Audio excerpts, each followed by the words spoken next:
Ya, oke. Baik, di pertemuan kali ini kita akan membahas mengenai sifat fisika molekul. Jadi ini adalah bagian pertama dari dua bagian mengenai topik sifat fisika molekul ini.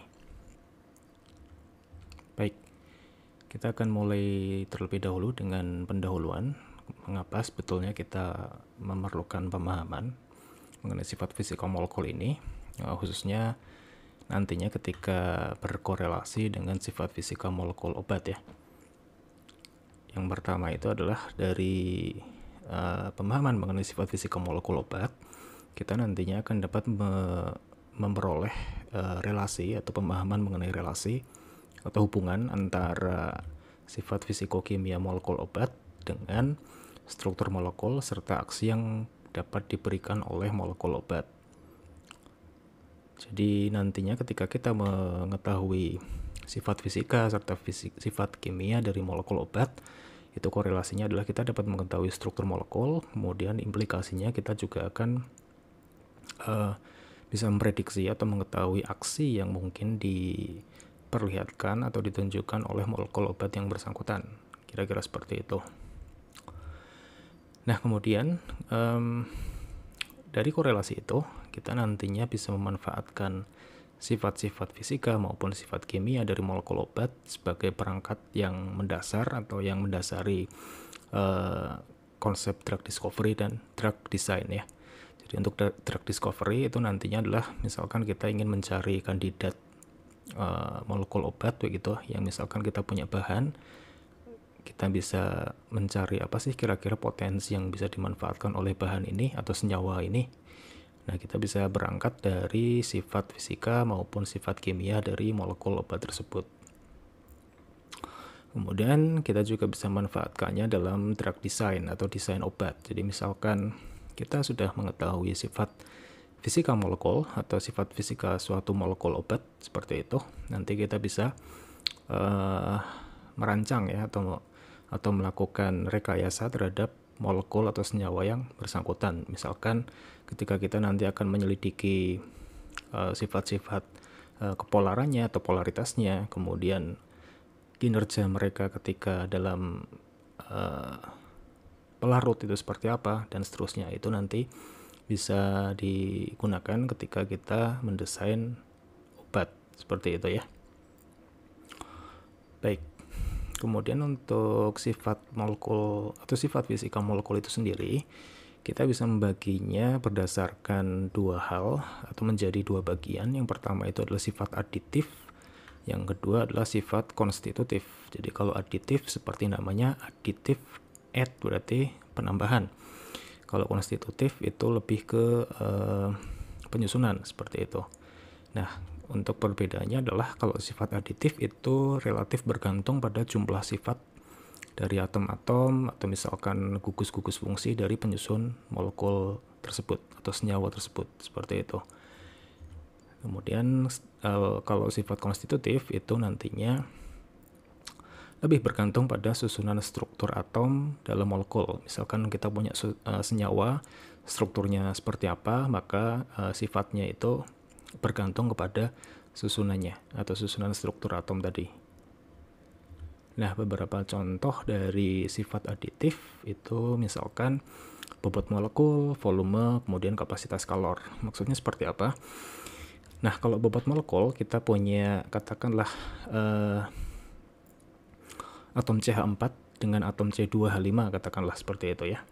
Itu kan mereka punya penyusun yang sama yaitu C sama H, tapi jumlah mereka berbeda. Jadi jumlah masing-masing komponen C dan komponen H-nya berbeda, sehingga implikasinya adalah bobot molekul dari CH4 dan C2H5 itu berbeda. Kalau CH4 berarti misalkan 1C tambah 4H, kalau C2H5 berarti 2C tambah 5H seperti itu ya. Jadi bobot molekul itu penjumlahan dari bobot atom penyusunnya.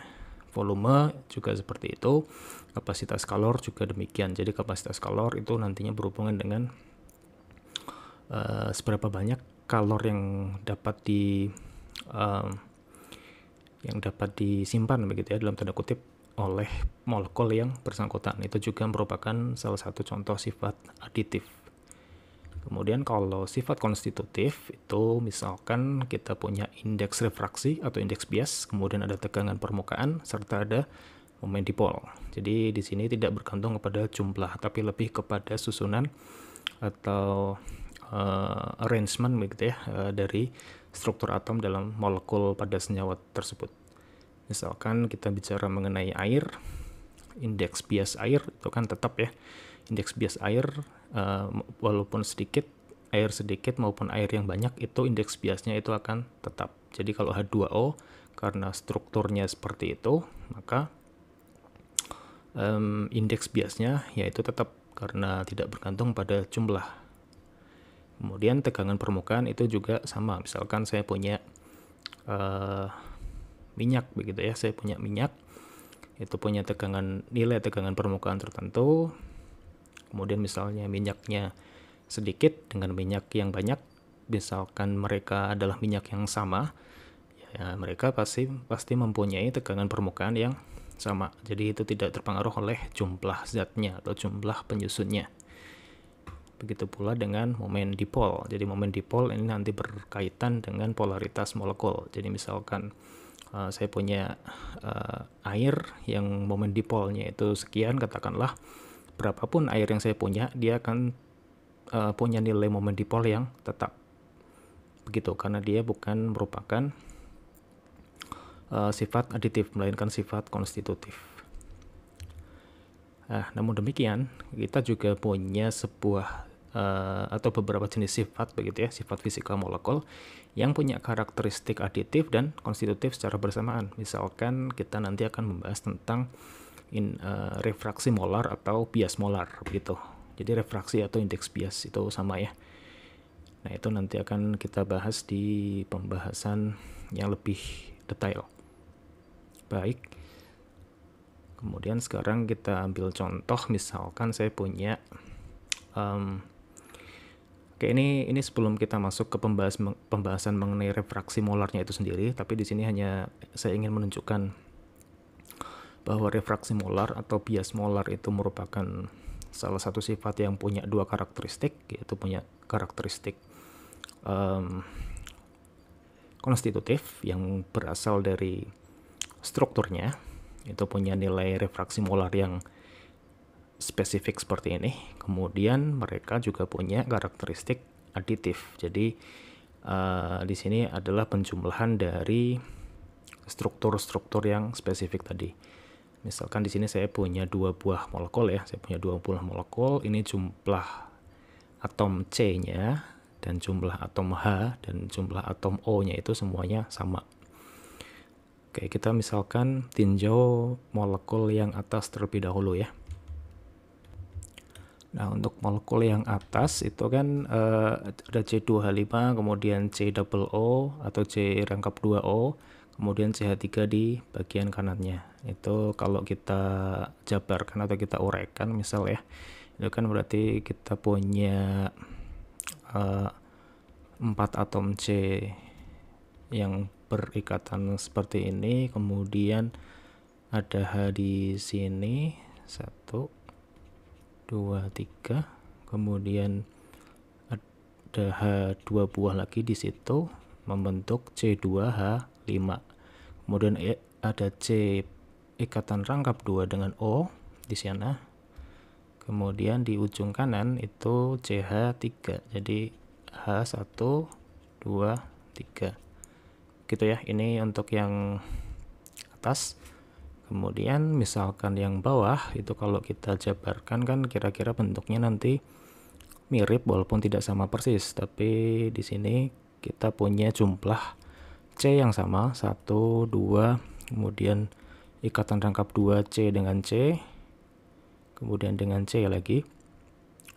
Nah, di bagian kiri itu ada 3 buah H ya, jadi ada 1 H, 2, 3, kemudian ada CH, itu berarti 1 buah di sini. Yang di sini juga sama, CH doang. Kemudian di C yang keempat itu ada 2 H yang berikatan dengan gugus OH. Jadi ada O 1 buah dan H 1 buah di sana. Seperti itu. Itu kalau dihitung jumlah C-nya, jumlah H-nya, jumlah O-nya itu sama antara yang atas dan yang bawah. Oke. Namun demikian, kontribusi dari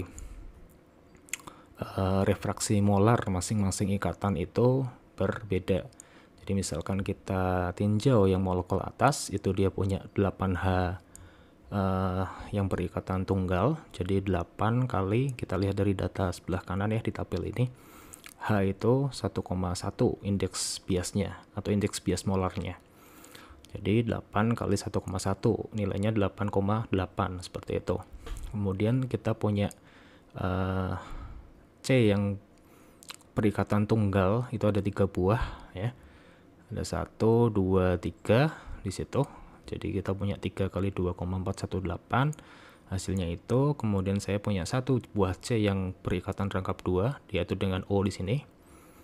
Itu berarti 1 kali 1,733. Itu kan ini ya, jadi ikatan rangkap 2 oleh atom C. Kemudian saya juga punya ikatan CO dari sudut pandang O-nya sekarang, yaitu C rangkap 2 dengan O yang nilainya sekian berdasarkan tabel ya. Kemudian kalau kita tinjau bagian bawah, 8H-nya itu sama, jadi ada 8 buah hidrogen yang berikatan secara tunggal.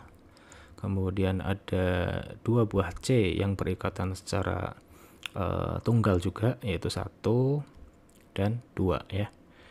Kemudian di sini saya punya 2 C yang punya ikatan rangkap 2, yaitu 1, 2. Itu dihitung 2 kan, karena mereka 2 buah spesimen atau 2 buah atom yang berbeda. Nah, kemudian saya punya 1 gugus OH. Ya, saya punya 1 gugus OH di bagian paling kanan, itu juga dihitung tersendiri. Nah, ternyata setelah kita jumlahkan ya seperti itu dari masing-masing komponennya, kita punya informasi bahwa refraksi molar atau indeks bias molar dari molekul atas itu adalah sekitar 20. Kemudian kalau yang bawah itu sekitar 18,7. Oke, jadi itu mengindikasikan bahwa ada perbedaan nilai indeks bias molar walaupun saya punya dua buah molekul begitu yang komponen penyusunnya itu jumlahnya sama. Tetapi karena strukturnya berbeda, mereka punya indeks bias molar atau refraksi molar yang berbeda juga, otomatis mereka akan punya indeks bias molar secara total ya, itu juga berbeda. Seperti itu kira-kira tentang konteks sifat aditif dan konstitutif pada molekul ya, kira-kira seperti itu. Baik, kemudian kita sekarang akan membahas mengenai satu buah sifat molekul yang pertama. Kita akan membahas mengenai interaksi antar molekul dan polaritas molekul. Oke, nah kita review sedikit ya dari mata kuliah yang pernah kita bahas, itu dari kimia fisika. Kita sudah belajar mengenai polar dan non-polar atau polaritas dan non-polaritas seperti itu dari beberapa jenis molekul. Ini saya mereview sedikit saja. Jadi pada hakikatnya ketika kita bicara mengenai interaksi antar molekul, kita bisa mendeskripsikan sifat polaritas dari molekul yang bersangkutan. Ya, seperti itu. Katakanlah saya di sini punya 2 paket molekul begitu, ada polar dan non-polar. Dimana kita ingat kalau saya punya molekul polar, itu kan mereka punya muatan parsial ya, yang dimana biasanya atom-atom yang lebih elektronegatif itu punya muatan parsial yang negatif seperti itu. Kemudian yang elektronegativitas yang lebih kecil berarti mereka punya muatan parsial yang lebih positif seperti itu ya. Kemudian kita juga punya informasi atau sudah punya informasi tentang adanya momen dipol. Jadi misalkan saya punya molekul polar, otomatis saya punya momen dipol permanen kan, seperti itu. Misalkan saya punya HCl seperti ini kan, berarti arah momen dipolnya yang merupakan arah vektornya itu kan ke arah kanan seperti itu ya. Kalau misalkan saya punya molekul air atau H2O, itu berarti arah total momen dipolnya itu cenderung ke atas, misal seperti itu. Kemudian kalau yang NH3 itu juga sama, kalau digambarkan garis-garis vektor muatannya itu juga indikasinya arah momen dipolnya itu juga cenderung ke atas seperti itu ya. Itu berarti mereka punya momen dipol dan mereka punya sifat sebagai molekul yang polar gitu kan. Sedangkan untuk molekul nonpolar itu kan sebetulnya bekerja berdasarkan simetri ya, yang kita tahu bahwa misalkan saya punya dua buah molekul diatomik seperti N2, mereka muatan parsialnya itu saling meniadakan seperti itu karena sama besar, jadi tidak ada momen dipol yang terjadi di situ. Begitu pula dengan CO2 di sini atau karbon dioksida di sini. Jadi karbon dioksida karena dia struktur atau geometri molekulnya itu adalah linear ya, berbeda dengan H2O tadi. Kalau H2O kan bengkok ya atau bend seperti Anda ingat di kimia fisika juga. Kalau CO2 itu geometri molekulnya itu linear, maka vektor dari momen dipol masing-masing ikatan itu saling meniadakan sehingga tidak punya momen dipol total atau net momen dipol itu tidak ada, sehingga tidak punya kepolaran di situ. CCl4 juga sama, itu juga tidak punya momen dipol karena keempatnya itu terbagi secara simetris atau secara terdistribusi secara merata begitu ya. Jadi tidak ada momen dipol juga di sini. Sehingga dari situ kita punya informasi bahwa konfigurasi muatan parsial yang menyebabkan momen dipolnya itu tidak nol, jadi punya momen dipol itu, maka molekulnya adalah polar. Yang dimana molekul polar itu juga diindikasikan oleh adanya separasi atau pemisahan daerah bermuatan. Maksudnya adalah daerah bermuatan negatif atau yang punya muatan parsial negatif seperti itu, dan muatan parsial positif. Kemudian di molekul polar itu kita punya yang namanya momen dipol permanen. Nah, kebalikannya untuk molekul nonpolar itu kan berarti mereka tidak punya daerah permuatan begitu, dalam tanda kutip tidak punya daerah permuatan sehingga tidak ada muatan parsial. Otomatis konfigurasi muatan parsialnya itu kalau dikonfigurasikan menyebabkan momen dipolnya itu 0, sehingga mereka tidak punya arah momen dipol kemanapun. Otomatis mereka tidak punya polaritas atau tidak ada kepolaran yang terjadi di molekul-molekul itu, sehingga otomatis secara natural atau secara alami mereka tidak punya daerah permuatan, jadi tidak ada pemisahan daerah permuatan seperti itu. Namun demikian untuk molekul nonpolar itu bisa memiliki sesuatu yang namanya momen dipol terinduksi ketika ada medan listrik diberikan begitu ya. Ketika mereka diberikan medan listrik, mereka bisa memperoleh momen dipol terinduksi yang sifatnya itu sementara. Jadi kalau misalkan momen atau medan listriknya itu dihilangkan, ya otomatis mereka jadi tidak punya polaritas lagi seperti itu. Oke, nah ini juga saya review sedikit tentang energi potensial antar dua muatan dengan besaran seperti ini. G1, G2 itu berarti muatan 1, muatan 2, kemudian dibagi dengan 4pi epsilon 0r.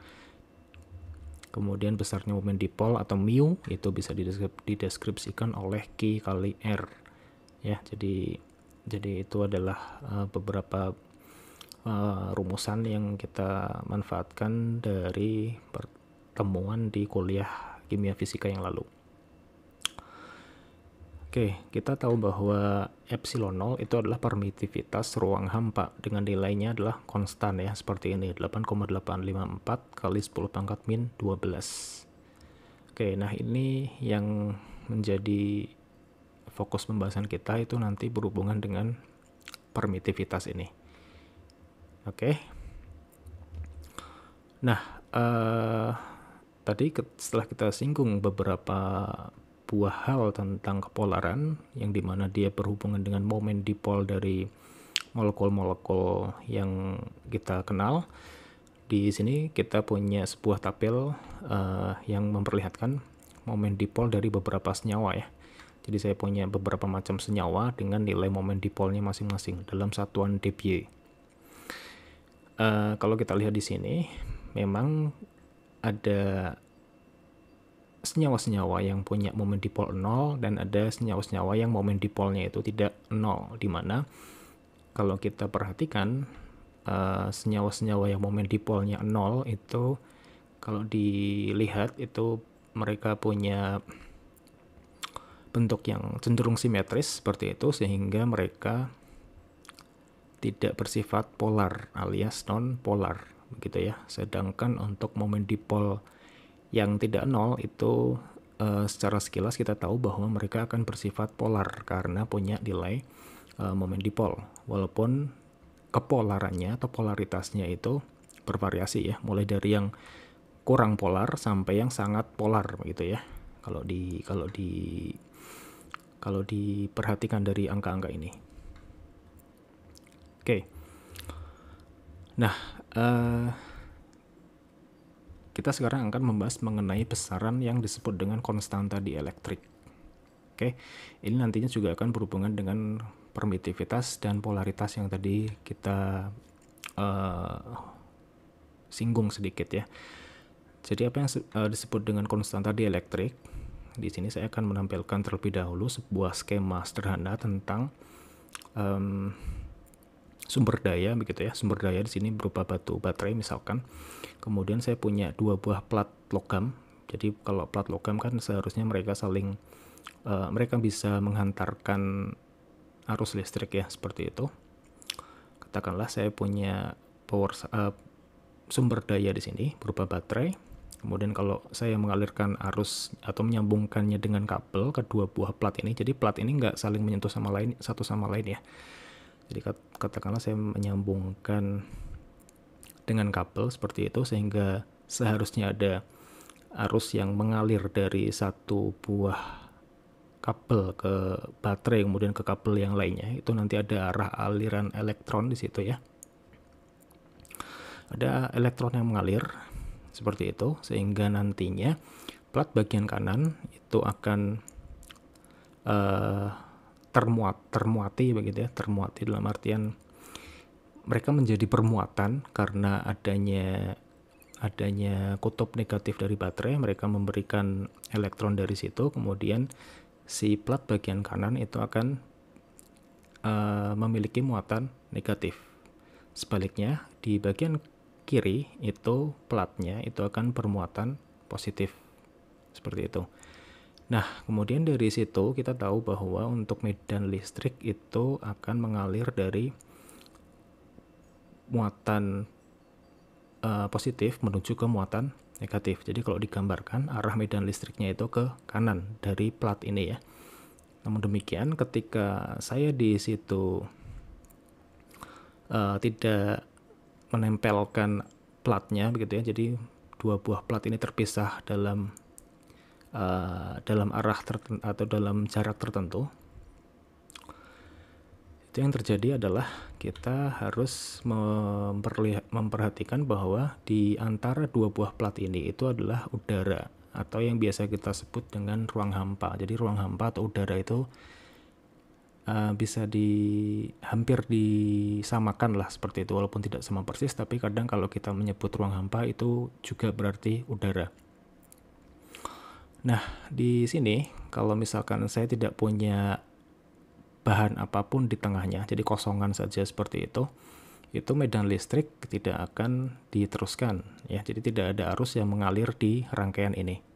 Seperti itu. Itu karena udara itu mempunyai atau memiliki besaran yang namanya permitivitas, di mana di udara atau di ruang hampa permitivitasnya itu adalah permitivitas ruang hampa yang nilainya adalah konstan yang kita kenal dengan simbol epsilon 0 yang tadi sudah kita bahas ya. Seperti itu. Nah, bagaimana kemudian kalau misalkan saya punya sebuah bahan yang menempel di antara dua buah plat ini? Nah, kita harus membedakan apakah bahan itu adalah bahan konduktif yang dimana medan listriknya itu bisa diteruskan, sehingga otomatis arusnya itu akan mengalir seperti itu, terus-menerus seperti itu ya. Atau bahan yang ditempelkan di antara platnya itu apakah dia bahan non-konduktif. Jadi kalau bahan non-konduktif, otomatis tetap medan listriknya itu tidak diteruskan. Seperti itu. Nah, yang terjadi adalah ketika kita punya bahan non-konduktif di antara dua plat ini, medan listrik tidak bisa diteruskan karena adanya permitivitas. Cuma yang membedakan dengan yang tadi, kita sekarang punya permitivitas yang namanya adalah permitivitas bahan. Yang nilainya itu adalah relatif. Jadi nilainya relatif, kita pakai bahan apa untuk dimasukkan di antara kedua buah plat ini. Gitu ya. Yang dimana kita simbolkan dengan simbol epsilon R atau kappa. Jadi K besar ini adalah simbol yang namanya simbol kappa. Ya. Oke, nah epsilon R atau kappa itulah yang dinamakan dengan konstanta dielektrik, atau sebutan lainnya adalah permitivitas relatif bahan. Seperti itu. Jadi kalau Anda menemukan ada istilah permitivitas relatif atau konstanta dielektrik, itu pada hakikatnya mereka adalah sesuatu yang sama. Begitu. Nah, kemudian bagaimana kalau bahannya konduktif? Kalau konduktif berarti konsep permitivitas itu tidak relevan, karena ya si bahan konduktor ini atau bahan konduktif ini akan meneruskan medan listrik bagaimanapun ceritanya. Begitu ya. Jadi kita tidak membahas mengenai bahan konduktif di pembahasan mengenai konstanta dielektrik. Oke, nah kalau kita separasi atau kita pisahkan antara kedua buah hal ini atau kedua buah kategori bahan ini, atau kita klasifikasikan seperti itu, kita kenal yang pertama atau yang jenis konduktif yang meneruskan arus listrik, yang meneruskan medan listrik, itu namanya adalah bahan konduktor. Kemudian kalau yang sebaliknya itu adalah bahan dielektrik atau kita kenal juga dengan nama isolator. Seperti itu. Jadi pada hakikatnya kalau misalkan saya punya isolator di sini, itu bukan berarti tidak serta-merta tidak ada listrik yang bermain di dalam bahannya, tetapi yang terjadi adalah medan listrik itu akan dalam tanda kutip tersimpan seperti itu atau muatan listrik itu tersimpan di dalam bahan dielektrik ini, dalam tanda kutip tersimpan ya, seperti itu. Nah, ini adalah fokus pembahasan kita yang nantinya akan lebih banyak kita bicarakan. Nah, yang terjadi ketika saya punya bahan dielektrik di antara medan listrik itu adalah polarisasi. Oke, jadi polarisasi itu bisa terjadi terhadap bahan-bahan yang molekulnya polar, bisa juga terjadi kepada bahan yang molekulnya nonpolar. Nah, seperti apa masing-masing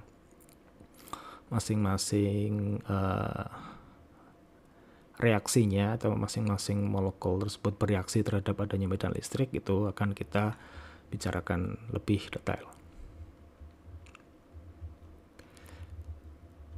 Oke, jadi ini skemanya saya perbesar ya untuk bahan dielektrik di tengah atau di antara dua plat tadi, plat logam yang punya muatan tadi. Kita asumsikan bahwa sudah ada medan listrik yang mengalir di sana, sehingga plat kiri itu punya muatan positif, plat kanan punya muatan negatif. Nah, yang terjadi ketika saya punya molekul polar, jadi kalau molekul polar harus diingat ya, mereka sudah punya bagian bermuatan positif, sudah punya bagian bermuatan negatif, alias punya muatan parsial positif dan muatan parsial negatif, seperti itu ya. Jadi secara natural mereka sudah punya pemisahan antara muatan positif dan negatif, itu kalau molekul polar. Kemudian kalau dimasukkan ke dalam atau pada prinsipnya ya, molekul polar itu atau molekul polar pada sebuah bahan itu sebetulnya terdistribusi secara acak atau random. Jadi posisi atau penataannya itu ya acak seperti ini. Katakanlah ini acak begitu ya. Tidak ada Tidak ada arah positifnya kemana, negatifnya kemana, itu tidak ada. Kalau misalkan dalam kondisi yang netral. Tetapi karena di sini kita masukkan ke dalam sebuah medan listrik, maka yang terjadi adalah terjadinya polarisasi. Jadi polarisasinya itu yang terjadi adalah muatan-muatan atau daerah-daerah bermuatan positif dari molekul polar tadi itu akan cenderung mencari atau cenderung mengarah ke bagian yang bermuatan negatif dari plat. Kemudian sebaliknya, kalau muatan berdaerah negatif atau yang muatan parsialnya negatif seperti itu akan cenderung mencari daerah-daerah yang atau mencari daerah di bagian positif si plat tadi, seperti itu. Itu yang kita sebut sebagai polarisasi terhadap molekul polar. Kemudian misalkan saya punya molekul nonpolar sekarang, di mana molekul nonpolar kan mereka tidak punya preferensi perbedaan muatan ya, jadi mereka bisa dianggap sebagai molekul yang netral seperti itu karena tidak ada bagian-bagian positif, tidak ada bagian-bagian negatif, jadi mereka otomatis netral seperti ini. Katakanlah tidak ada muatan pada awalnya. Kemudian kita taruh di tempat yang sama di medan listrik, kemudian medan listriknya itu mengakibatkan plat-plat bermuatan positif di kiri dan plat yang negatif di bagian kanan. Nah, yang terjadi adalah terhadap molekul-molekul nonpolar yang menjadi bahan di tengah plat tadi atau di antara dua plat tadi, itu yang terjadi adalah mereka akan sedikit tertarik ya, jadi sedikit tertarik ke daerah-daerah yang sesuai. Jadi kalau daerah positifnya itu sedikit tertarik ke arah plat negatif, kemudian daerah negatifnya akan sedikit tertarik ke daerah atau ke plat yang bermuatan positif, seperti itu. Jadi mereka pada dasarnya masih merupakan molekul yang netral, tapi mereka punya sedikit ketertarikan atau terjadi sedikit pemisahan muatan seperti itu terhadap si platnya masing-masing. Kira-kira seperti itu perbedaan antara molekul polar dan nonpolar ketika berada dalam medan listrik. Jadi kalau dikategorikan, polarisasi yang terbentuk ketika saya punya molekul polar itu adalah pengaturan arah muatan. Kalau di molekul nonpolar itu bisa kita sebut sebagai polarisasi yang terinduksi. Jadi kalau terinduksi berarti kan polarisasinya itu dalam tanda kutip dipaksakan begitu ya, atau dibuat ada polarisasi seperti itu ya, dimana kalau tidak ada medan listrik ya mereka tidak akan terpolarisasi, jadi mereka tidak punya pemisahan muatan. Beda dengan molekul polar yang walaupun tidak ada medan listrik, mereka sudah punya bagian-bagian yang terpolarisasi karena adanya momen dipol permanen tadi. Begitu. Oke. Nah, kemudian apa sebetulnya konstanta dielektrik? Jadi kalau dideskripsikan mungkin lebih formal begitu ya, ruang atau bahan di antara plat positif dan negatif tadi itu kan dalam tanda kutip bisa menyimpan muatan ya akibat polarisasi. Nah, ukuran kemampuan menyimpan muatan si bahan tadi itu ditentukan oleh besaran yang namanya adalah kapasitansi. Ya, kapasitansi atau simbolnya adalah C besar. Dia memiliki satuan SI itu farad, dan secara matematis bisa dirumuskan dengan Q per V. Jadi Q adalah besaran muatannya, V itu adalah besar beda potensial antar masing-masing plat tadi. Seperti itu, maka kita akan mengetahui nilai kapasitansi dari bahan yang bersangkutan. Kemudian kalau bicara tentang kapasitansi, kita kemudian akan bicara juga bahwa kapasitansi itu bergantung terhadap bahan yang digunakan. Jadi misalkan kita punya kosongan atau udara atau ruang hampa saja, itu kita punya kapasitansi yang disebut dengan C0. Jadi kapasitansi pada ruang hampa itu adalah C0 yang nantinya akan kita gunakan sebagai referensi ketika mendeskripsikan kapasitansi dari bahan-bahan yang lain. Kita sebut sebagai kapasitansi bahan X misalkan ya, sebagai CX berarti. Nah, konstanta dielektrik, dari situ kita bisa temukan bahwa konstanta dielektrik atau kappa itu adalah rasio antara Cx dengan C0. Begitu. Jadi konstanta dielektrik itu pada hakikatnya adalah rasio. Ya, jadi rasio antara kapasitansi bahan X dibandingkan dengan kapasitansi dari bahan udara atau ruang hampa. Begitu. Ini adalah formalisme pertama atau bentuk formal yang pertama itu seperti ini. Alternatifnya kita juga bisa mendeskripsikan konstanta dielektrik sebagai permitivitas relatif seperti tadi sudah kita singgung. Jadi permitivitas relatif itu muncul sebagai hasil perhitungan dari rasio permitivitas bahan atau permitivitas absolut dari bahan dibagi dengan permitivitas dari ruang hampa atau permitivitas dari udara. Ya, jadi ini kappa sama dengan epsilon R sama dengan epsilon per epsilon 0 itu sama dengan Cx per C0. Jadi bagian ini dengan bagian ini itu sama. Oke, nah dari bentuk matematis yang seperti ini, karena dia cuma rasio saja, maka kita tahu bahwa konstanta dielektrik atau permitivitas relatif itu tidak punya dimensi pada hakikatnya atau tidak punya satuan, karena satuan atas dibagi satuan bawah itu saling dicoret, kemudian hasilnya itu berarti tidak ada satuannya. Begitu. Baik. Nah, ini adalah beberapa nilai konstanta dielektrik dari beberapa senyawa zat cair ya, dari beberapa zat cair. Saya akan mengambil beberapa contoh. Misalkan saya punya pentana yang dimana dia itu adalah molekul nonpolar. Kita lihat bahwa ternyata konstanta dielektrik dari pentana itu kecil ya. Jadi di sini kan nilainya antara satuan sampai ratusan begitu ya. Kalau pentana kita lihat dari tabel ini dia termasuk yang punya angka yang kecil. Karena pentana memang kalau dilihat dari struktur kimianya dia merupakan molekul yang nonpolar. Kalau kita lihat di sini kan cukup simetris ya bagi struktur dari pentana ini. Maka dia punya sifat nonpolar sehingga konstanta dielektriknya itu kecil. Kemudian misalkan saya di sini bandingkan dengan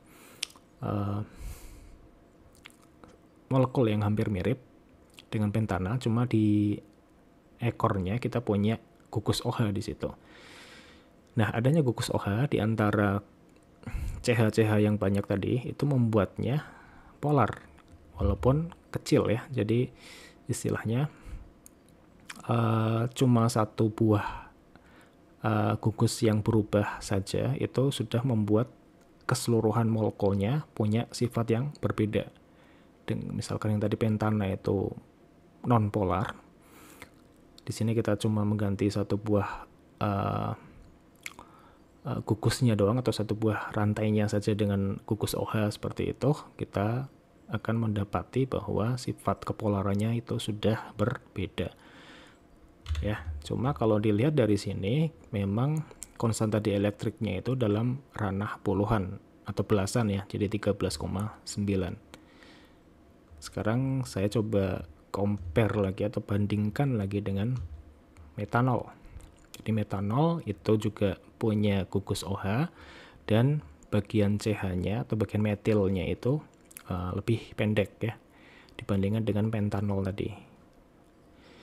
Nah, ini juga secara logika kita sudah tahu bahwa memang metanol itu sifatnya adalah polar. Tetapi kalau kita lihat di tabel, metanol punya nilai konstanta dielektrik yang lebih tinggi daripada pentanol. Itu implikasi dari adanya rantai yang lebih pendek ya. Jadi rantai nonpolar yang lebih pendek dari metanol itu mengakibatkan konstanta dielektriknya itu tertarik ke atas ya. Jadi nilai konstanta dielektriknya lebih besar karena dia punya kepolaran yang lebih tinggi Seperti itu. Dalam bahasa sederhananya, metanol itu punya polaritas yang lebih tinggi dibandingkan pentanol tadi. Oke, seperti itu kira-kira untuk mengcompare antara beberapa buah molekul yang sama-sama polar tapi berbeda polaritasnya atau berbeda tingkat polaritasnya. Seperti itu ya. Kalau di sini kan CH-nya itu banyak di bagian kiri, jadi rantai CH-nya itu banyak, jadi dia punya bagian, dalam tanda kutip, bagian nonpolar yang lebih banyak. Kalau di metanol, bagian nonpolarnya lebih pendek, begitu ya. Jadi bagian nonpolarnya lebih banyak di satu pentanol, otomatis dia lebih dekat ke angka yang nonpolar, jadi lebih kecil dibandingkan metanol ya, seperti itu.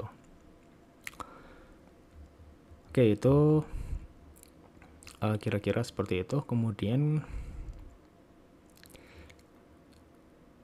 apa yang terjadi ketika saya punya molekul nonpolar dan ditaruh di medan listrik? Tadi sudah kita lihat skemanya atau visualisasinya. Kemudian di sini kita akan membahas mengenai formulasi matematisnya ya. Jadi ketika kita punya molekul nonpolar, dia berada pada medan listrik, kan terjadi polarisasi terinduksi. Nah, yang membuat adanya polarisasi terinduksi itu bergantung pada beberapa hal, diantaranya banyaknya molekul, polarisabilitas dari bahan, kemudian konstanta dielektrik dari bahan tersebut, dan massa jenisnya atau kerapatan dari bahan yang kita sedang bahas, seperti itu. Nah, kalau di formula matematikanya itu nantinya dideskripsikan oleh relasi yang namanya relasi Clausius-Mozotti ya, seperti itu.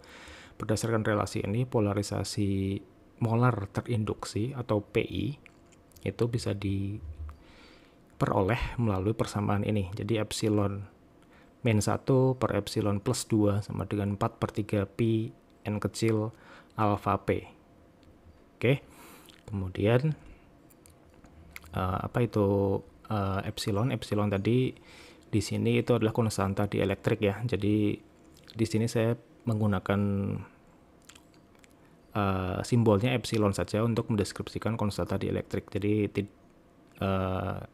mau epsilon R juga boleh sebetulnya. Epsilon R juga boleh, tapi kita lebih sederhanakan. Jadi epsilon yang ada di persamaan ini kita anggap sebagai konstanta dielektrik yang tidak punya satuan tadi. Seperti itu. Nah, kemudian kita bisa memperluas persamaan ini atau rumus ini begitu.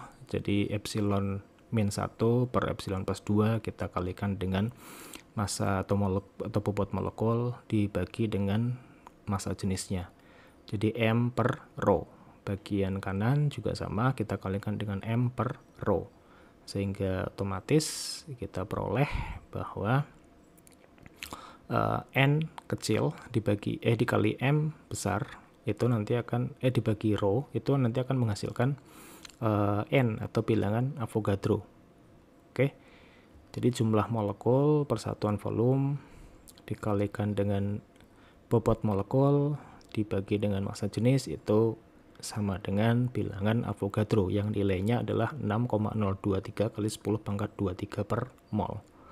Oke, ini nanti bisa Anda periksa sendiri berkalian antara N kecil, M besar dengan rho itu akan menghasilkan bilangan Avogadro yang dia merupakan konstanta ya. Jadi nilainya itu ya fix segini 6,023 kali 10 pangkat 23 per mol. Nah, inilah yang kita sebut sebagai polarisasi molar terinduksi. Jadi PI itu sama dengan epsilon min 1 per epsilon plus 2 kali M besar per rho dikalikan bobot molekul per massa jenisnya. Seperti itu. Oke, kemudian apa yang terjadi dengan polarisasi pada molekul polar?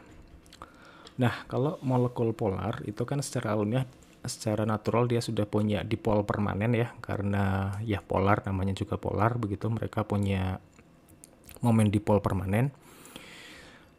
Kemudian ketika berada pada medan listrik, yang terjadi adalah momen dipol permanen tadi itu akan mengakibatkan polarisasi. Kemudian yang terjadi lagi adalah polarisasi terinduksi juga ikut timbul seperti itu. Jadi nantinya ketika berada di medan listrik, hasilnya adalah P0 ditambah PI begitu ya. Jadi ada polarisasi akibat adanya momen dipol permanen, kemudian ditambah lagi dengan polarisasi terinduksi akibat adanya medan listrik. Nah, kalau kita tinjau untuk polarisasi yang adanya dipol permanen, kita sebut dia sebagai polarisasi orientasi karena dia cuma mengakibatkan penyusunan ulang molekul seperti itu ya, atau penyusunan ulang muatan-muatan parsial positif dan negatif ke arah yang mereka inginkan ya. Itu relasinya itu kira-kira seperti ini, 4/3 pi n besar mu kuadrat per 3k kecil t. Oke.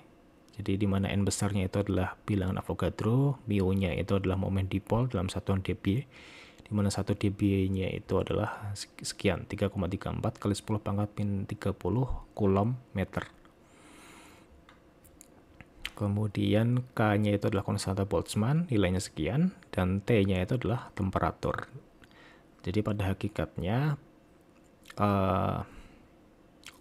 polarisasi akibat dipol permanen itu bergantung pada temperatur ya. Jadi pada alami atau pada keadaan alaminya, polarisasi atau dipol permanen itu kan tergantung terhadap temperatur. Jadi makin tinggi temperatur itu makin susah si polarisasi terjadi, karena kalau makin tinggi temperaturnya itu kan berarti banyak energi yang tersimpan oleh si molekul tersebut, sehingga dalam artian mereka lebih gelisah gitu ya, dalam tanda kutip lebih gelisah di dalam di dalam bahannya, mereka lebih gelisah sehingga mereka sudah punya pergerakan terlebih dahulu. Jadi mereka sudah punya pergerakan, kemudian dikasih medan listrik, itu kan berarti mereka akan lebih susah untuk teratur gitu ya. Jadi mereka lebih susah teratur, otomatis polarisasi orientasinya juga lebih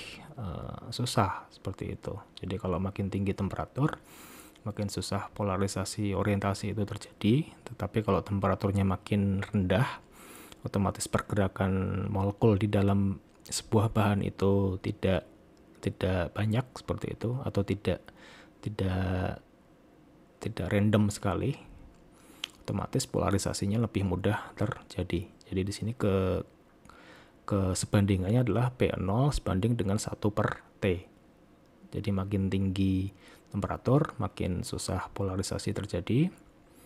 Makin rendah berarti makin mudah polarisasi terjadi. Oke. Kemudian selain polarisasi orientasi, kita juga memasukkan unsur PI di situ. Jadi selain ada polarisasi yang berupa orientasi akibat adanya momen dipol permanen, kita juga akan molekul tadi akan mengalami polarisasi terinduksi akibat adanya medan listrik. Jadi secara total polarisasinya itu dideskripsikan sebagai PI tambah P0, yang dimana rumusnya itu sama sebetulnya dengan polarisasi terinduksi pada molekul nonpolar yang kita lihat di slide sebelumnya tadi.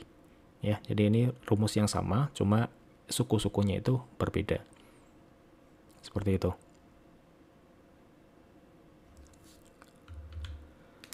Baik. Nah, sekarang kita coba tinjau beberapa contoh molekul atau isomer sebuah molekul begitu ya, dan kepolarannya. Jadi misalkan saya punya 3 buah molekul diklorobenzena. Saya punya isomer pertama yaitu para, kemudian ada meta, ada orto ya. Jadi ada PMO, itu maksudnya adalah letak dari Cl-nya begitu ya. Ini ada 1,4, ini Ini kan di bagian ikatan ke-1, ini ikatan ke-4. Kalau ini berarti 1, 2, ini 1, 3, berarti 1, 2, 3, berarti ini 1, 3, ini adalah 1, 2, 1, 2, begitu ya. Tapi mereka sama-sama dikloropenzina karena mereka punya 2 buah klor di situ, kemudian ada rantai benzena di sini. Ya, ini rumus kimianya itu sama, cuma mereka berbeda lokasi ikatan ke klornya. Jadi ini namanya adalah isomer, para, meta, dan orto. Ini nanti mungkin secara spesifik atau secara lebih mendetail dibahas di mata kuliah lain ya untuk isomer dalam sebuah molekul ini. Nah, yang ingin saya tinjau di sini itu adalah perbedaan polaritas. Jadi walaupun sebuah molekul itu punya struktur kimia yang dalam tanda kutip sama, tetapi kalau misalkan mereka berbeda secara letak rantainya seperti itu, atau misalkan isomernya itu berbeda, otomatis mereka akan punya sifat polaritas yang berbeda pula. Kalau dilihat di sini kan P dikloropenzena itu kan simetris ya, molekulnya simetris, otomatis kita bisa secara logika tahu bahwa molekul ini itu bersifat non-polar karena tidak ada momen dipol yang akan terjadi di sini, yang dikonfirmasi oleh tabel ya, bahwa P dikloropenzena itu momen dipolnya itu 0, jadi tidak ada momen dipol dari P dikloropenzena atau para dikloropenzena. Sedangkan meta dan orto itu punya momen dipol yang tidak 0, jadi mereka punya sifat yang polar begitu. Walaupun dari sini juga kita bisa konfirmasi bahwa kepolaran dari orto dikloropenzena itu sedikit lebih tinggi dibandingkan dengan meta dikloropenzena. Seperti itu ya. Oke, ini sebuah contoh aja bahwa isomer pada sebuah molekul itu memungkinkan adanya perbedaan sifat kepolaran atau sifat polaritas dari sebuah molekul.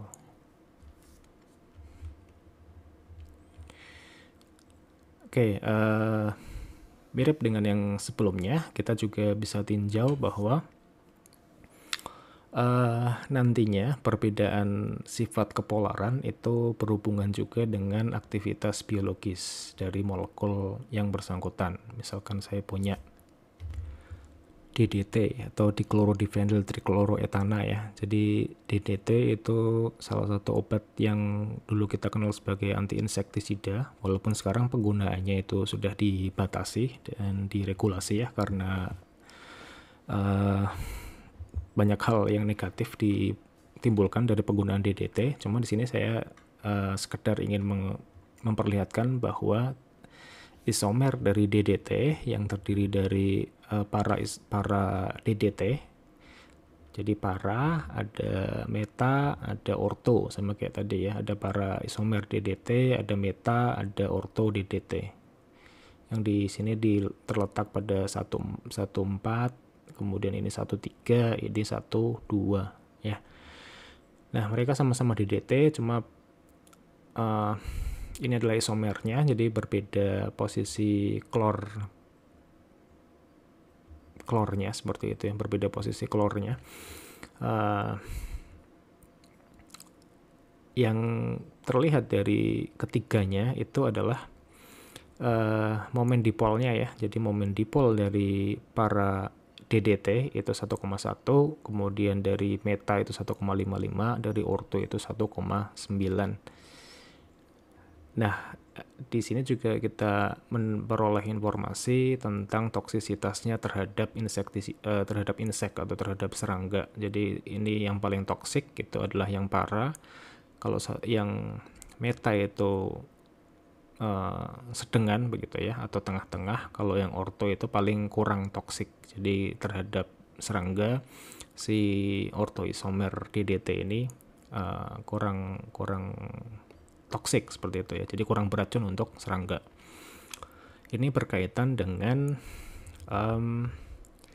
mekanismenya ya. Jadi kalau DDT itu agar bisa beraktivitas atau memberikan aktivitas anti-insektisidanya, mereka itu perlu berpenetrasi ke dalam membran lipoid. Jadi membran lipoid itu kalau digambarkan secara sederhana, ini tidak akan saya bahas secara mendetail ya. Saya itu cuma ingin menunjukkan bahwa membran lipoid itu tersusun atas bagian-bagian yang polar dan bagian-bagian yang non-polar ya. Nah, untuk bisa berpenetrasi ke dalam bagian yang non-polar, maka sebuah molekul senyawa obat itu perlu punya sifat yang serupa dengan yang non-polar tadi. Oke. Jadi kalau kita bandingkan antar ketiganya, itu kan momen dipol dari para isomer di DT itu yang paling kecil ya, sehingga kita bisa tahu bahwa para isomer di DT itu yang paling non-polar, sehingga implikasinya dia lebih mudah atau lebih nyaman untuk masuk ke dalam bagian non-polar ini, karena sama-sama punya sifat non-polar yang lebih tinggi begitu ya. Otomatis aktivitas insektisidanya atau toksisitasnya itu juga paling tinggi dibandingkan dua buah isomer yang lainnya. Seperti itu. Itu kira-kira penggambaran bagaimana sifat atau momen dipol dari sebuah molekul itu berpengaruh terhadap kelarutan dalam lingkungannya begitu ya, yang dalam hal ini itu adalah bagian non-polar dari sebuah membran lipoid serangga begitu kira-kira. Oke, jadi kalau kita rangkum, konstanta dielektrik yang tinggi itu otomatis memudahkan terjadinya pemisahan muatan dalam sebuah molekul begitu ya, yang dimana itu juga mengimplikasikan polaritas molekul yang tinggi pula. Kemudian dalam konteks farmasetika atau teknologi farmasi seperti itu, konstanta dielektrik dan polaritas molekul itu nantinya akan bermanfaat dalam beberapa kajian. Misalkan kita akan meninjau kelarutan obat dalam pelarut, apakah pelarutnya itu polar ataukah non-polar ataukah semipolar atau seperti apa, itu nanti akan berkaitan dengan polaritas dari bahan yang bersangkutan atau molekul yang bersangkutan. Kemudian kita juga bisa mengkaji dalam tinjauan hidrofilisitas dan hidrofobisitas. Jadi hidrofilisitas berarti lebih suka air begitu ya, sehingga kita tahu bahwa polaritas yang tinggi lebih disukai. Kalau hidrofobisitas berarti sebaliknya, dia tidak suka air, atau maksudnya adalah yang non-polar itu cenderung lebih disukai. Begitu pula dengan lipofil. Jadi kalau lipofilisitas itu lebih suka non-polar, dan lipofobisitas berarti lebih suka yang polar begitu. Jadi ini berkorelasi sebetulnya ya. Jadi ini nanti mungkin dibahas di tema-tema yang lebih lanjut. Kemudian yang ketiga, kita juga bisa mempelajari interaksi molekul obat dengan reseptor. Oke, jadi untuk molekul obat bisa berikatan atau bertautan dengan reseptor, itu juga kita perlu mengkaji preferensi mereka itu, apakah untuk berikatan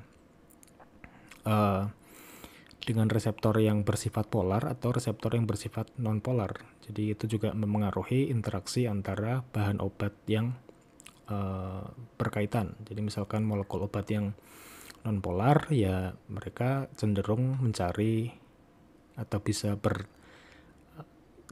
begitu dengan reseptor yang juga non-polar dan sebaliknya. Seperti itu kira-kira.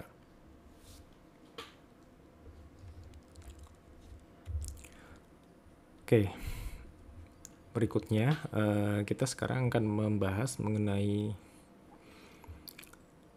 tema atau subtema yang berikutnya, yaitu berhubungan dengan sifat atau penentuan sifat fisika molekul berdasarkan spektroskopi ya, yang dimana itu nantinya akan berangkat dari radiasi elektromagnetik. Jadi ini adalah reviewnya sedikit ya.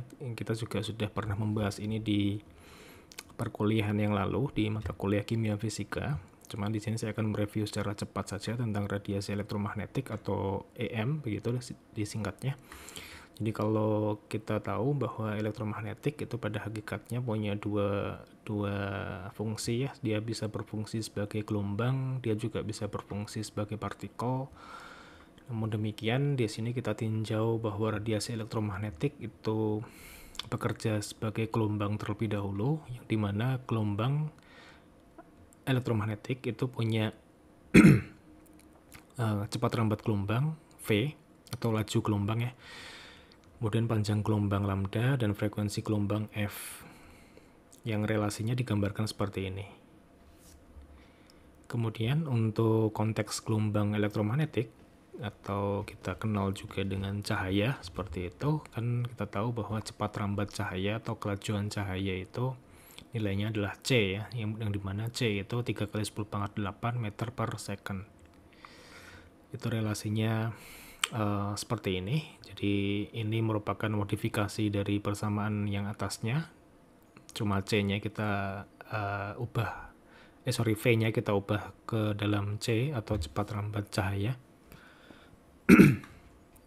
Kemudian besaran yang berikutnya itu adalah bilangan gelombang. Di sini yang ingin saya perkenalkan ya, ada bilangan gelombang yang dimana dia merupakan 1 per lambda, sehingga punya satuan umum itu cm pangkat min 1 atau 1 per cm begitu. Ini bukan satuan standar, tapi satuan yang umum digunakan ketika membicarakan mengenai hasil pembacaan spektroskopi seperti itu. Kemudian untuk energi radiasi elektromagnetik atau bisa kita anggap sebagai energi foton itu juga sudah kita kenal, di mana E sama dengan H kali F, F-nya itu adalah frekuensi, kemudian E-nya juga bisa dideskripsikan sebagai Hc per lambda, karena F itu kan C per lambda ya, di mana H-nya itu adalah konstanta Planck, 6,63 kali 10 pangkat minus 34 Joule second.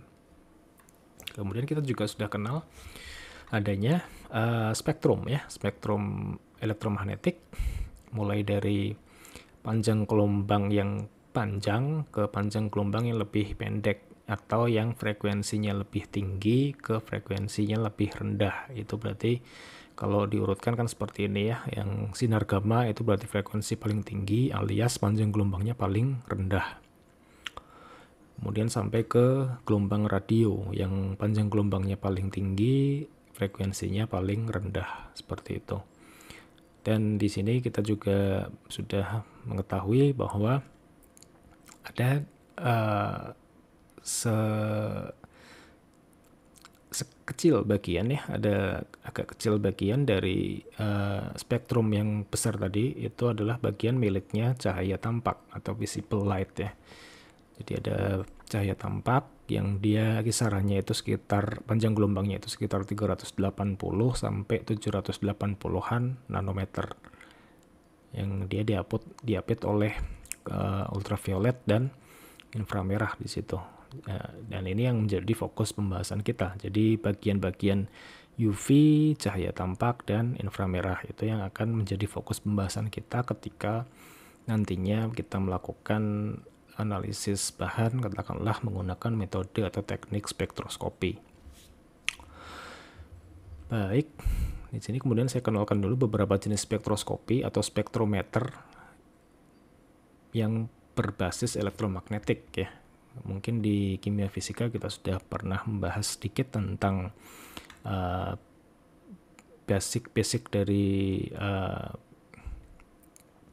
spektro ultraviolet dan visible kalau tidak salah. Dan di sini kita akan sedikit menambah pengetahuan kita dengan beberapa jenis spektrometer lainnya atau spektroskopi lainnya. Jadi spektroskopi itu teknik atau metodenya ya. Kalau spektrometer atau spektrofotometer begitu, itu adalah alatnya. Jadi jangan keliru ya.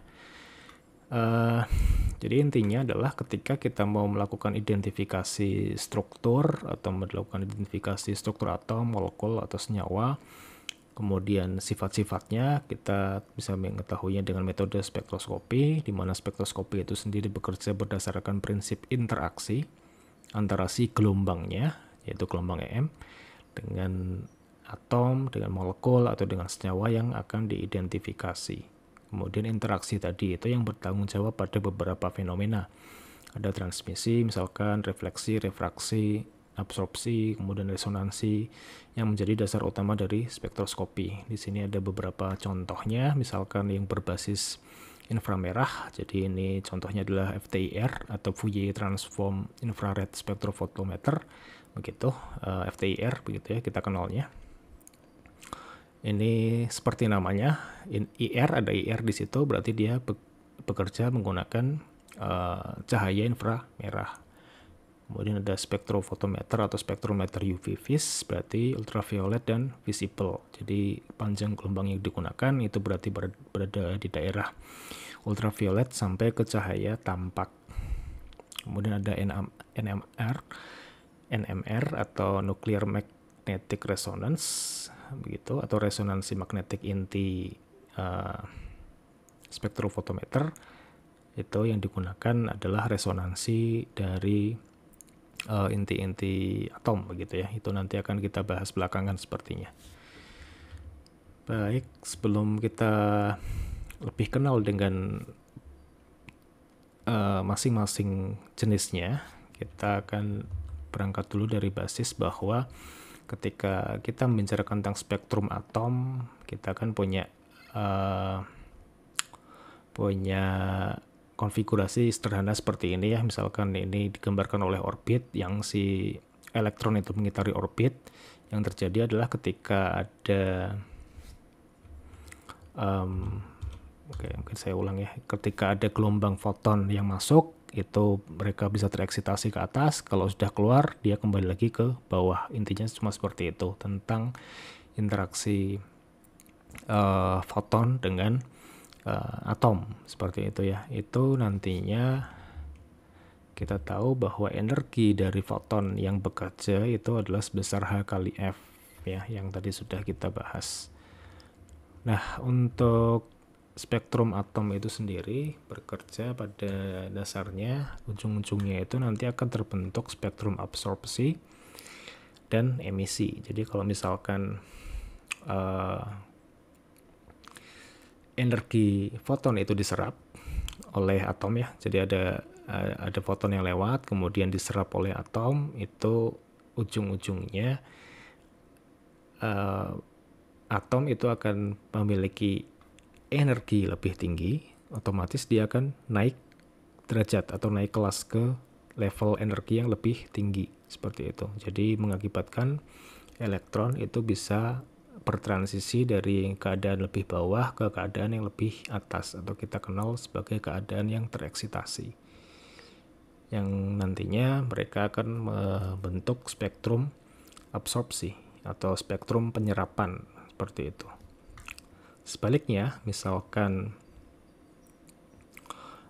energinya dilepaskan, jadi misalkan tadi si elektronnya sudah dalam keadaan eksitasi, kemudian dia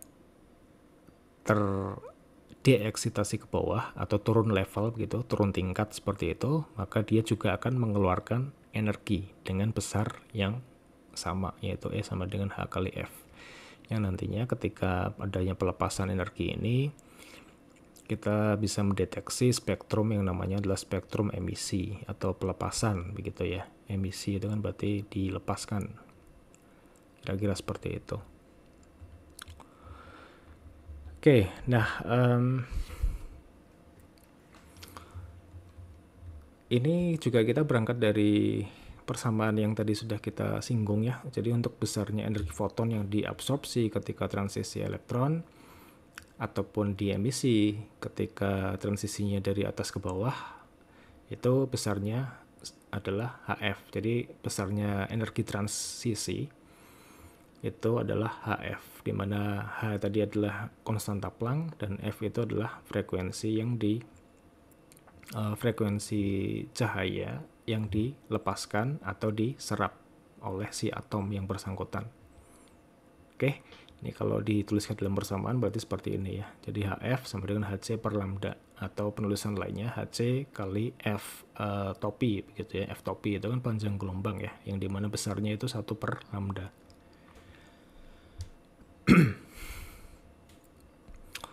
Nah, kemudian kalau kita tinjau dari sudut pandang panjang gelombang atau F-topi ya, di situ itu bisa kita tuliskan sebagai 1 per lambda sama dengan R dikali 1 per N bawah kuadrat dikurangi 1 per N atas kuadrat. Ini N bawah itu berarti level energi yang lebih rendah, N atas berarti level energi yang lebih tinggi ya. Seperti itu aja. Simpelnya seperti itu. Walaupun ini variasi bentuknya, kalau baca literatur itu ada beberapa penulisan yang digunakan. Tapi saya lebih prefer menggunakan tulisan yang seperti ini. Karena ini nanti akan menghasilkan nilai yang positif ya. Jadi kalau bilangan gelombang itu kan seharusnya nilainya positif. Ya, seperti itu. Jadi nanti N bawah itu berarti nilainya lebih kecil, N atas berarti nilainya lebih besar. Kalau diseperkan kan berarti yang suku ini itu lebih besar dikurangi suku ini yang lebih kecil, sehingga hasil pengurangannya itu positif. Begitu. Kemudian R-nya sendiri itu adalah konstanta Rydberg yang besarnya 1,097 kali 10 pangkat 7 per meter atau 1,097 kali 10 pangkat 5 per sentimeter. Oke, nah kemudian di sini juga ada beberapa unsur atom yang dimana mereka punya panjang gelombang spesifik yang menghasilkan transisi energi ya. Jadi masing-masing atom ini punya energi tertentu supaya mereka dapat naik tingkat atau dapat atau bisa turun tingkat kayak gitu. Ya, misalkan saya punya sodium atau natrium gitu ya. Mereka harus menyerap energi yang panjang gelombangnya itu 589 nanometer supaya mereka dapat naik 1 tingkat ke atas atau bertransisi ke atas. Atau ketika mereka sudah dalam keadaan tereksitasi atau sudah di posisi yang atas, mereka kalau mau ke bawah lagi, mereka juga harus mengeluarkan energi yang panjang gelombangnya itu sekian. Seperti itu kira-kira maknanya. Kemudian dari penyerapan energi ini itu nantinya akan menghasilkan spektrum absorpsi maupun emisi yang kalau kita lihat sebetulnya mereka berada di garis yang sama ya. Jadi kalau absorpsi maupun emisi itu akan menghasilkan pola yang mirip, walaupun ini maknanya sebetulnya berbeda, tapi kita tidak akan lebih detail membahas tentang itu. Saya hanya ingin membahas bahwa atom-atom tertentu itu punya panjang gelombang yang tertentu supaya mereka bisa bertransisi dari satu keadaan ke keadaan yang lainnya. Nah, tentang pembentukan spektrum atom ini kita bisa coba dengan menggunakan simulasi ya yang bisa diakses di sini. Oke, misalkan di sini saya menjalankan simulasinya, contohnya seperti ini. Jadi di sini saya punya atom hidrogen ya, yang dia punya tingkat-tingkat energi. Jadi elektronnya itu bisa berada dalam keadaan dasar, kemudian dia biasa dalam keadaan tereksitasi. Kemudian ini adalah spektrum yang terbentuk ya. Kita lihat seperti apa pembentukannya.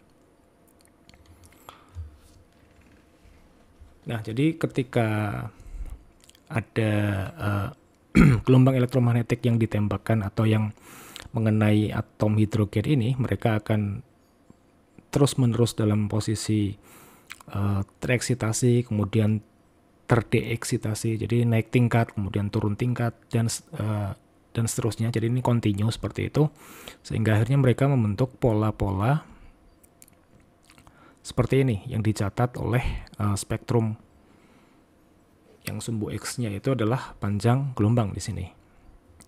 Kita lihat bahwa kita fokusnya di bagian yang berwarna saja ya di sini. Jadi untuk atom hidrogen itu sendiri, ini mungkin saya besarkan saja biar agak cepat.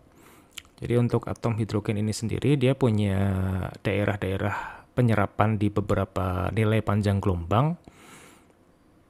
Ada sekitar 400-an lebih, kemudian ada sekitar 650-an lebih seperti itu. Ini yang menjadi sidik jari atau menjadi identitas dari si hidrogen ini. Seperti itu.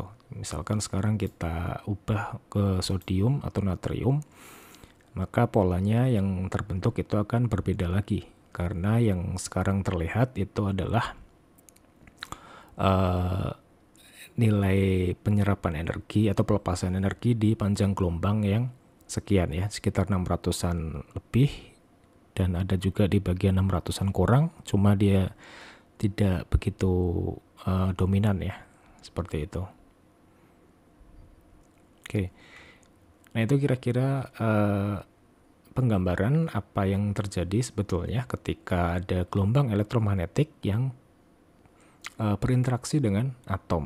Kemudian sampai timbul spektrum dari atom itu seperti apa, itu kira-kira gambarannya seperti ini. Sehingga kita akan mendapati bahwa atom-atom yang spesifik itu spektrum yang terbentuk pun akan juga spesifik. Jadi beda-beda seperti itu. Oke, kita kembali lagi ke slide ya. Oke, kemudian sekarang setelah kita bicara mengenai spektrum secara umum, kita akan coba bahas mengenai spektroskopi jenis pertama, itu adalah spektroskopi infrared atau inframerah. Jadi panjang gelombang dari inframerah itu sendiri sekitaran 780 nanometer sampai 1 mm. Nantinya itu ada pembagiannya, ada infrared dekat, ada infrared menengah, ada infrared jauh kayak gitu ya. Jadi ada near infrared, ada infrared atau mid infrared, ada far infrared. Nah itu kira-kira klasifikasinya seperti itu. Nanti coba bisa Anda pelajari sendiri tentang klasifikasi dari inframerahnya itu sendiri. Cuma di sini saya hanya ingin memperlihatkan beberapa poin penting. Yang pertama yaitu bahwa kalau bicara tentang spektroskopi infrared, yang menjadi fokusnya itu adalah getaran atau vibrasi dari molekul atau gugus fungsi. Oke, jadi kalau Anda sudah belajar di kimia fisika dan Anda ingat, pasti kita tahu bahwa namanya molekul itu punya tingkat-tingkat energi transisi elektron, kemudian ada tingkat-tingkat energi berupa vibrasi juga, kemudian ada rotasi juga. Itu informasi yang bisa diperoleh di perkuliahan sebelumnya seperti itu ya. Nah, infrared ini atau inframerah ini itu bekerja berdasarkan vibrasi tadi. Oke. Nah, vibrasi yang terjadi dari sebuah molekul itu kalau diklasifikasikan bisa dibagi menjadi dua buah klasifikasi yang umum. Yang pertama itu adalah stretching atau ulur, di mana vibrasi ulur itu sendiri bisa berupa simetris atau asimetris ya. Jadi kalau ulur berarti vibrasinya itu adalah si rantainya atau si ikatannya itu akan memanjang memendek seperti ini kira-kira. Kemudian klasifikasi jenis kedua itu adalah vibrasi tekuk atau bending. Jadi tidak mengubah panjang ikatan, cuma dia mengubah atau vibrasi atau getarannya itu ya cuma sekedar seperti ini. Misalkan ada goyangan atau rocking, ada guntingan, ada kipasan atau waking, dan ada pelintiran atau twisting. Ini adalah beberapa jenis vibrasi atau getaran yang bisa terjadi ketika kita punya sebuah molekul. Dan secara natural sebetulnya mereka atau molekul-molekul itu memang bervibrasi ya, walaupun level vibrasinya itu berbeda satu sama lain. Jadi ada yang sangat terlihat sekali begitu getarannya, ada yang kurang terlihat atau vibrasinya itu tidak begitu terlihat seperti itu. Nah, dari situ nantinya si molekul tadi itu akan menyerap cahaya kalau frekuensi cahayanya itu atau frekuensi elektromagnetiknya itu cocok begitu dengan frekuensi vibrasi pada molekul atau gugus fungsi yang sedang diperiksa ya. Jadi kalau digambarkan kira-kira seperti ini, ada cahaya yang lewat, Kemudian si molekulnya itu akan mencocokkan apakah frekuensinya itu cocok dengan getaran atau dengan frekuensi getaran mereka secara natural, seperti itu. Nah, kalau natural, kalau cocok berarti ya itu terbaca sebagai diabsorpsi atau diserap oleh molekul vibrasinya atau energi vibrasi dari EM-nya tadi. Kalau misalkan tidak cocok atau berbeda frekuensi, berarti simply tinggal diteruskan. Oke, nah implikasinya dari situ adalah keberadaan molekul atau gugus fungsi tertentu itu dapat dikonfirmasi melalui spektrum yang terbentuk. Nah, untuk pembahasan mengenai spektroskopi inframerahnya itu sendiri secara sedikit lebih detail itu bisa ditonton di video yang lain ya, seperti itu. Itu nanti akan saya buatkan video secara terpisah. Oke. Nah, profil vibrasi atau profil getaran dari gugus fungsi pada molekul itu tentunya berbeda-beda dan itu sudah didokumentasikan secara cukup lengkap, dan ini saya cuplik atau saya perlihatkan beberapa saja karena kalau diperlihatkan semua itu akan sangat banyak sekali. Ini cuma sebagai gambaran awal saja bahwa gugus fungsi tertentu itu punya profil atau karakteristik absorpsi di nilai-nilai bilangan gelombang yang tertentu ya.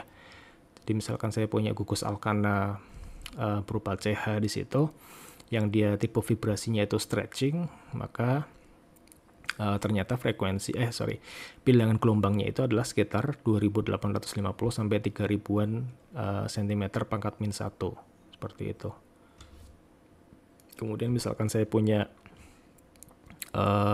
katakanlah saya punya gugus aromatik, di situ saya berarti akan memeriksa hasil spektrum yang karakteristik absorpsinya itu ada di sekitaran 3000 sampai 3100 cm pangkat min 1 dan seterusnya. Ini cuma gambaran awal saja. Nah, ini kira-kira hasil dari spektroskopi inframerah. Itu contohnya seperti ini. Jadi kita punya spektrum yang kompleks dan rumit seperti ini, tapi bisa kita terjemahkan berdasarkan profil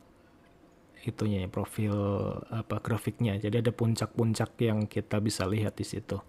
Misalkan kita bisa tinjau di sini ada stretching CO yang ikatan rangkap 2, itu berarti ada di sekitaran 1700 kalau tidak salah di sini ya, sekitar 1700. Nah, ini berarti kalau kita cocokkan berarti COO itu ada di sini, profilnya atau tipe vibrasinya itulah stretching dan karakteristik absorpsinya ada di sekitaran 1670 sampai 1820. Berarti kita cocok dengan karakteristik absorpsi yang ini, begitu ya. Dan seterusnya kira-kira seperti itu. Itu informasi yang bisa ditawarkan oleh spektrum inframerah, dan ini secara keseluruhan ini adalah profil spektrum inframerah milik senyawa asam benzoat ya. Jadi asam benzoat itu punya macam-macam gugus yang bisa muncul di sini. Nah, ini nanti contohnya seperti ini. Oke, kemudian untuk lebih detail lagi untuk analisis tentang spektroskopi ini mungkin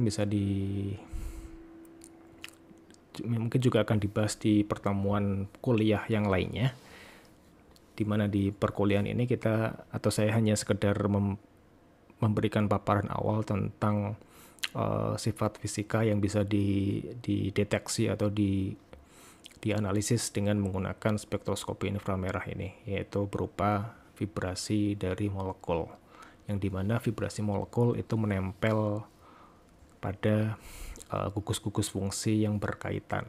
Seperti itu. Oke, untuk bagian pertama saya kira cukup sampai sekian. Kita akan lanjutkan di pembahasan mengenai sifat fisika molekul bagian kedua. Terima kasih.